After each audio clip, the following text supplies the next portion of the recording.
Hey there, planner peeps. My name is Susie. Welcome to the Jellyfish Journals.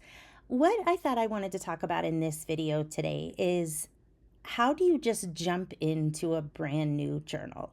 So I'm sure it's happened to a lot of planner people where you get your hands on the perfect journal and then you look at all the blank pages and all you can think is, I am going to mess this up, and this journal will never be as beautiful again as it is right now in its printed perfection. It's blank page perfection, I guess I'll call it. And then we sit there and maybe we accumulate a lot of blank journals because we just don't know where to start. We just don't know what to do. And I'm going to tell you my remedy for that is to just do it. I wish there was some easier way to say it, but just jump in and get it done. Once you get past those first few pages, it really lightens the load for everything else that you want to do in that journal. My fifth grade teacher was not my favorite teacher, probably was my least favorite teacher, but he actually said something that stuck with me my entire life, and that is the hardest part of anything is just getting started. And I think that's resonated with me my entire life. And so when it comes to something like this, I just go for it. I don't see potential for messing it up because it's me. Whatever I decide to put on these pages is purely me. And so you might have noticed I titled this video, Don't Be Scared. I'm having a little fun, a little play on words with this bee theme I'm doing. And that's not why I chose the bee theme. You might have noticed the cover of this journal is that beautiful golden bee. And I missed it the first time around when it was being sold by Archer and Olive, but that's because I didn't really know anything about Archer and Olive then. And I had said to my mom, if they ever decide to bring this back, I want this journal. Well, they decided to bring it back for their Black Friday sale. And I'm not exaggerating when I say, for me, it was equivalent to scoring really great concert tickets. I was at work. It was 8 o'clock my time in the morning, and it was right when my students were supposed to be going to music.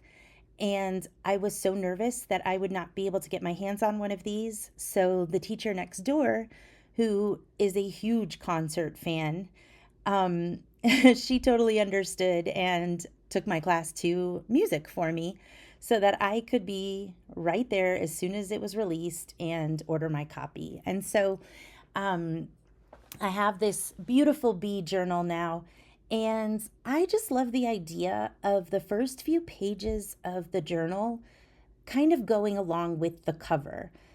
I'm not always going to flip to these first few pages, but if I ever did decide to open the journal and just go through the pages that I've created, I love this idea that it's an extension of whatever design is on the cover.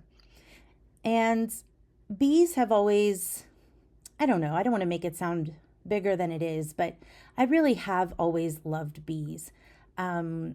My brother, when I was younger, I used to boss him around a lot, and so he would call me Queen Bee. And my maiden name started with the letter B, and so somehow Queen Bee turned into Susie Bee, and that just became a thing. Um, I have a group of friends that we call ourselves the Bees, mostly because at different times in our life, for example, my divorce or breakups or kids going through sicknesses or whatever, we would be texting nonstop and our phones would be buzzing all the time. And so, somewhere in the midst of all of that, years and years ago, we just started calling ourselves the Bees. And so, they will send bee things to me, and I send bee things to them. I have another friend out here named Candy who actually gave me my first jellyfish journal. she caught on that I like bees, and so she's given me some bee themed things, and I have a pair of queen bee pajamas that I wear whenever my school has a pajama day. The kids think it's hysterical. So it just seemed very fitting to not only have a bee journal, but just start out the journal with bees. And I found this ephemera kit on Etsy. I'll link it down in the description box below. And I might actually be a couple of ephemera kits actually. I'll double check, but I'll link both of them in the description box. And I had this idea to do a little cutout window so that I could use one page with a full bee design. It was just so beautiful. And I've always loved daisies. And so I just kind of like how this artist incorporated both of these things into that picture. And I wanted to do a little cutout, just something kind of fun. And I'll be honest, it isn't exactly what I was envisioning. I don't quite know how to explain what I was envisioning, but in the end, this little hexagonal hole that I cut out ended up being a bit smaller than I originally thought it would. I didn't intend to put the gold washi around the edges of it, but I had this honeycomb washi, and when I printed up this picture, it was just a little bit smaller than A5, and so a lot of this is just kind of course correcting as I go. But I did, before I started working on this journal, which is something I very much recommend, especially if you're afraid of starting out, is to just plan out some of your thinking on a separate paper.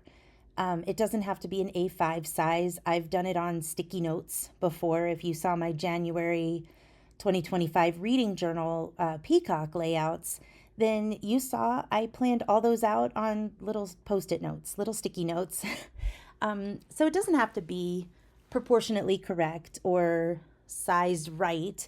It's really just, what are the materials that I have in my stash, or what materials have I acquired for this purpose? For example, I did know that I wanted to do a bee theme. I didn't want it to be cartoony or cutesy. I really wanted that realistic vibe because the cover on the outside is so beautiful. And so I went and I printed up this ephemera. But I thought about that. I thought about the fussy cut kit that I bought, which some of this might be from that other kit I mentioned, the washi tape I had, the Tombow markers that I had, and I kind of just sat down, and you can kind of see it in that bottom right-hand corner. That is my pre-planning journal. Sometimes I get an idea when I'm not at home, or sometimes I get an idea when I'm upstairs watching a movie with my husband, and I can't just go right downstairs and start working on it. And so I just rough it out. I just kind of sketch, what materials do I have? What do I think I want it to look like? And sketch down there, you can kind of see the outside of that little hexagonal design. And I just kind of try it out. And it makes it a lot less daunting when I start actually cutting holes in the pages and sticking things down. I can't think of a single time, truthfully, that I've ever torn or taken out an entire page out of a journal because I just didn't like what I did. I will keep layering things on top of my mistakes, but I like to just go for it. I really do. So I wasn't quite sure what I wanted to do with these first few pages. I don't really journal like my heart and my dreams and my sadnesses and all of that. I might make a little note of something that stands out here and there, but that's just not my style. I have tried journaling like that in the past, and I never stick with it. I'm not a super touchy feely, I don't know, girly girl in that way. And I don't say that insulting in the least. I just grew up and I was always more of a tomboy. I was always more of a get it done kind of person than a sit and ponder how I feel about it. And anybody who knows me in my circle, they know that about me. I'm a straight shooter. I'm going to tell you what I think and how it is, and I'm not very tell me how you feel about that. I went to a women's Bible study years ago, and they said that most women, I think it was women, it could be people, but fall into one of the Winnie the Pooh characters. So you might be Winnie the Pooh, who's just kind of laid back and chill and always on the positive side of things and just rolls along with life. You might be Eeyore, where it's just hard to see the positive in things and things are just kind of rough. You might be Owl, who's like imparting wisdom on everybody and has something brilliant to say. You could be Piglet, who worries all the time and is just a nervous little thing. And I think there might have been a couple more, but I remember immediately feeling like I was Rabbit. And Rabbit never holds back. He says exactly what he thinks. Usually ends up regretting it when he realizes he's been harsh or abrupt, which is totally me. And just busy, busy, busy. He's always got something going on, whether it's in his head or has something he feels like he needs to do or get done. And so I am completely forgetting why I brought that up and why that seemed relevant at the time. I'm sure it'll come back to me in a minute and you'll say, oh, okay, that's why she brought up Winnie the Pooh in the middle of her bee spread. But, oh, I remember now. I just have never been someone to sit down and dissect my feelings and journal about them. I would never go back and reread anything that I ever write like that. And I know there's a therapeutic aspect to it, so you don't need to ever go back and write them, but I just don't feel like I need it as a way to release any of that in the first place. So the being creative part of the journaling is the release for me. It lets me step away from reality, step away from life. I get to be completely me in my journal. And because of that, I think that's why I'm not scared to just go for it. On the times when I do go back and I flip through journals and I look at what I've done, I am immediately transported back to how I felt when I was doing that. So, for example, anytime I look at these spreads, I'm going to be thinking to myself just how excited I was that I was able to get the journal I wanted so badly, and really just how much fun I had putting it together, how much fun I had making this journal. So I do add some lines there in the side or on the side just to have a little place to write. And I kind of like the balance of some marker work along with all these realistic bees. I tried to use a couple of different yellows and golds. That way it stayed a little balanced. And when I walked away from this, I believe later I end up coming back and adding a couple more details here and there. But I was pretty happy with how it started out. So having worked on those 2 pages, I wasn't planning on doing anything on this left-hand side. And at some point I realized it probably would look cool if whichever direction the hexagon was flipped, there would be something peeking through.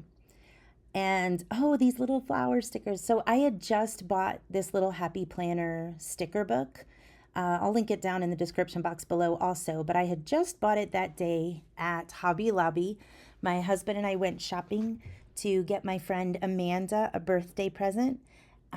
She mentioned that she wanted to get into journaling, and I just love hanging out with her. She is so good for my heart. So I thought that would be a great thing for us to bond over together, and she could try it out at no cost to her. And if it turned out she didn't like it, she wouldn't have to do it anymore. So but of course, while I was at Hobby Lobby, all that to say, I fell in love with this sticker book, and it was on sale because I think, we went on Black Friday. So I went ahead and grabbed a sticker book, and some of the little yellow flowers in it were just absolutely perfect. They looked super realistic, and the colors were just gorgeous. So you can see I laid the bee down. I love how it looks through the flip through, but then that whole page on the left started looking kind of naked. The other pages aren't overdone at all, but it just looked bizarre to me to have this one random bee just like floating in the middle of all that white space. And so this is where that second pack of bees really started to come in, because I just decided to go crazy. And you'll see I start cutting out bees and gluing them all over the place. And part of me, while doing it, I was thinking, Susie, this is nuts. You didn't plan this. And again, I just decided I'm not going to be scared. It's my journal. If I want more bees, then darn it, I'm going to put more bees in my spread. And since I love them and they're adorable, I'm putting as many bees as I want in my spread. So I'm flipping through my ephemera book that I have right now. As I print things, I've been putting them in a 3-ring plastic binder with plastic page protectors, and that way I can kind of keep it all organized. I don't like to acquire a lot of stuff if I'm not staying on top of it and keeping it organized as I go. It just does not work for me. I will end up with so much stuff then that I have no idea what I have. I'll never use it all, which is also part of the reason why I was happy to get Amanda a journal, because I will have someone to share all of my supplies with. I have so much. I wouldn't even say I have an excessive amount, but it just feels like so much to me. I know I won't use it all, and so I am more than happy to have her come over and just hopefully she sees something she wants and just goes for it. And I don't want this to be a hobby that breaks her financially, because we all know it very much could. If you've ever had a happy planner sticker addiction, oh my word. A few years ago, no, it was like before COVID, I got divorced, and I was trying to adapt to only having my daughters every other weekend. And it was really hard. So at first we were not at a 50-50 schedule. I had them most of the time, and we were trying out every other weekend just so everybody could kind of get used to the change of things. I had been a stay-at-home mom, so the girls were used to being with me most of the time. And the weekends they were gone, I was just crushed. I didn't know what to do with myself. And it wasn't even that I'm not that kind of mom where I feel like I have to entertain my children all the time. You can ask them.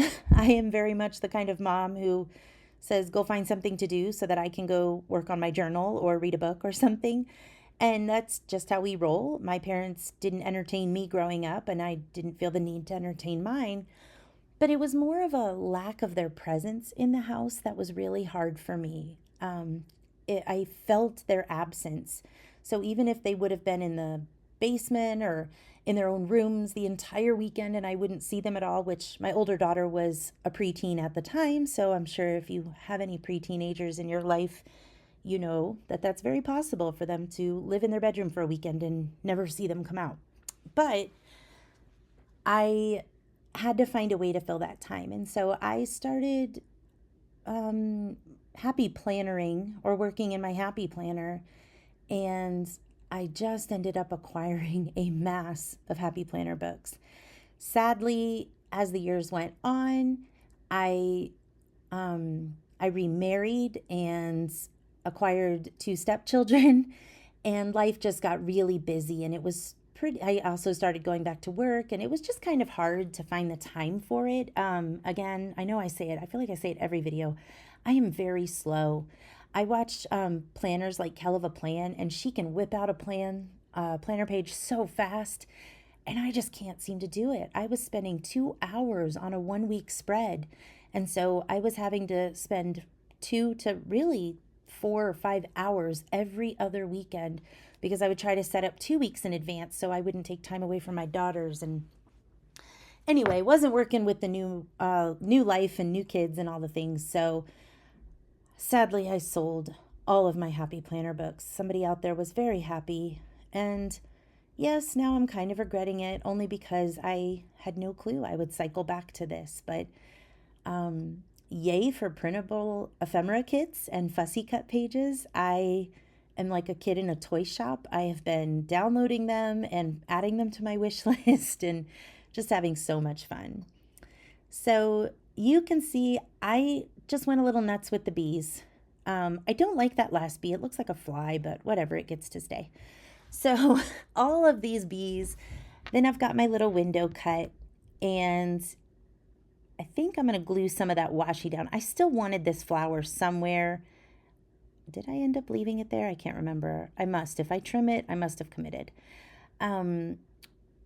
But yeah, some of the washi doesn't stick all the way, so I just stick it down with a little glue stick. Some of it's kind of old, but there is the layout that I did. And that was just a kidding, or I got you, because then I realized I never did the first name page.